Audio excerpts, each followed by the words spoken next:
Hello বন্ধুরা, Shweta village food cooking চ্যানেলে আপনাদের সবাইকে স্বাগত। আশা করি আপনারা সবাই খুবই ভালো আছেন এবং সুস্থও আছেন। এদিকে আমিও কিন্তু ঠিকঠাকই আছি। আজকে আমি বানাবো তেলাপিয়া মাছ দিয়ে বেগুন দিয়ে ঝোল। তেলাপিয়া মাছ মানে বেগুন দিয়ে ঝোল বানাবো। খেতে ভীষণ ভালো হয় আর রান্নাটা কিন্তু একেবারেই সহজ পদ্ধতিতে বানিয়ে দেখাবো। আপনারা কিন্তু ভিডিওটা শেষ পর্যন্ত দেখবেন। দেখুন, একদম জ্যান্ত তেলাপিয়া মাছ বাবা কিনে নিয়ে এসেছিলো বাজার থেকে। মাছটা দেখে কিন্তু বোঝা যাচ্ছে, কিন্তু আই কালারটা দেখুন। তো মাছটাকে আমি খুব সুন্দর করে কেটে ধুয়ে নিয়েছি। এখন একটু লবণ এবং হলুদ কিন্তু মাখিয়ে দেবো, দিয়ে মাছটাকে ভেজে নেব। খুবই সহজ পদ্ধতিতে রান্নাটা করে দেখাবো, কিন্তু খেতে কিন্তু অসাধারণ হবে। এটা কিন্তু তেলাপিয়া মাছ বলা হয়। আপনারা যদি অন্য কোনো নামে জানেন তো সেটা কিন্তু কমেন্টে জানাতে পারেন। আর অবশ্যই ভিডিওটিকে লাইক করবেন, শেষ পর্যন্ত একটু দেখবার চেষ্টা করবেন। আশা করি ভিডিওটা কিন্তু আপনাদের ভালো লাগবে। তো দেখুন, নুন হলুদটা মাখিয়ে রেখে দিলাম। আর এখানে দুটো বেগুন নিয়ে নিয়েছি আর 3টে আলু নিয়ে নিয়েছি। এই বেগুনগুলো লম্বা লম্বা বেগুন, এই দুটোই কেটে রান্না করব। তো বেগুনগুলোকে কেটে নেব।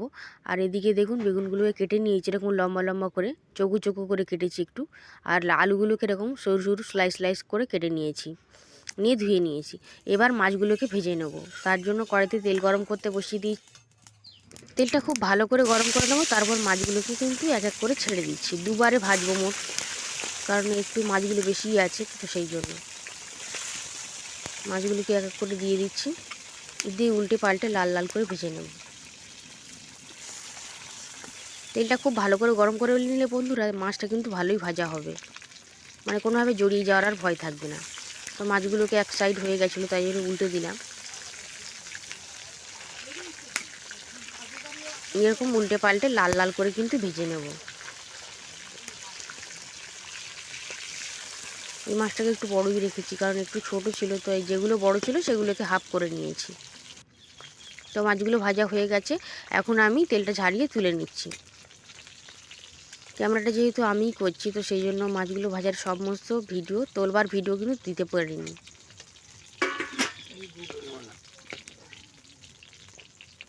তো সমস্ত মাছগুলোকে তুলে নিলাম, আর বাকি যে মাছগুলো ছিল সেগুলো কিন্তু কড়াইয়ের মধ্যে দিয়ে দিচ্ছি এক এক করে। সব মাছ রান্না করব না, অল্প কয়েকটা রান্না করব। তো এই মাছগুলো ভাজা হয়ে গেছে। তো এই মাছগুলোকে উল্টে পাল্টে দেখুন লাল লাল করে কিন্তু ভাজা হয়ে গেছে। এবার তুলে নিচ্ছি এইগুলোকে। এবার রান্নাটা আমি শুরু করব।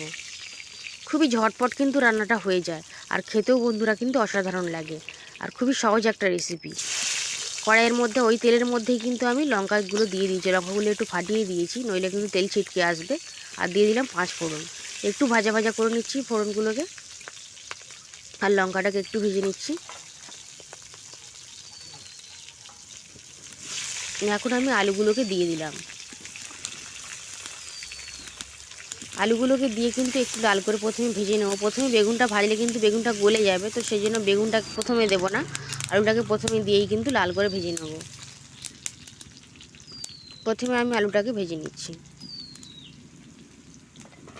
যারা যারা এই পর্যন্ত ভিডিওটা দেখেছেন তাদেরই কিন্তু অসংখ্য ধন্যবাদ। তো আলুটাকে 10 মিনিটের মতন ভেজে নিয়েছিলাম, একটু লাল করে ভেজে নিয়েছি। তারপর কিন্তু বেগুনগুলোকে দিয়ে দিলাম। বেগুনগুলোর সঙ্গেই কিন্তু আরেকটু আলুটাকে ভেজে নেব। ততক্ষণ বেগুনটাও একটু ভাজা হয়ে যাবে। তো দেখুন, এখন বেগুনটাও কিন্তু খুব ভালোভাবে একটু ভাজা হয়ে গেছে। এর থেকে বেশি ভাজলে কিন্তু গলে যাবে, এর থেকে বেশি ভাজবার আর প্রয়োজন নেই। এখন আমি উপর থেকে একটু লবণ দিয়ে দিলাম। লবণটা কিন্তু আগে দেওয়া যাবে না, তাহলে বেগুনটা কিন্তু গলে যাবে ভাজবার আগেই। এখন আমি লবণ ছড়িয়ে দিলাম। আর এখন দিয়ে দেবো পরিমাণ মতন হলুদ গুঁড়ো। দিয়ে দিচ্ছি আমি 1.5 চামচ পরিমাণে হলুদ গুঁড়ো দিয়েছি এখানে আমি, এটা ভালো হলুদ গুঁড়ো। আর দিয়ে দিচ্ছি 1 চামচ পরিমাণে কাশ্মীরি লঙ্কার গুঁড়ো, মানে ঝাল হবে না কিন্তু লাল রঙের দেখতে হবে। আর 2 চামচ পরিমাণে জিরের গুঁড়ো এবং ধনিয়া গুঁড়ো আমি দিয়ে দিলাম। সমস্ত মশলাগুলোকে দিয়ে এখন ভালো করে কিন্তু কষিয়ে নেব। খুব ভালো করে একটু কষিয়ে নিচ্ছি, তারপর জল দিয়ে দেবো। মশলাগুলো যত ভালোভাবে কষানো হবে তরকারিটা খেতে কিন্তু ততটাই বেশি ভালো লাগবে।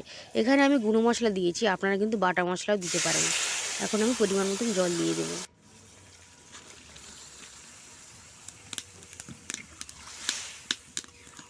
দেখুন, আমি পরিমাণ মতন জল দিয়ে দিয়েছি, আর জালটা ভালোই রয়েছে এই মুহূর্তে। আপনারা চাইলে মাছটা পরে দিতে পারেন, আমি কিন্তু এখনই দিয়ে দেবো। এখন মাছটা দিয়ে দিচ্ছি, দিয়ে ঢাকা দিয়ে ফুটিয়ে নেব। একটু ফুটিয়ে নিলেই কিন্তু রেডি। তেলাপিয়া মাছ বেগুন দিয়ে ঝোল। ঢাকনা দিয়ে ঢেকে কিছুক্ষণের জন্য অপেক্ষা করছি। কিছুক্ষণ পরেই আপনাদেরকে দেখাবো।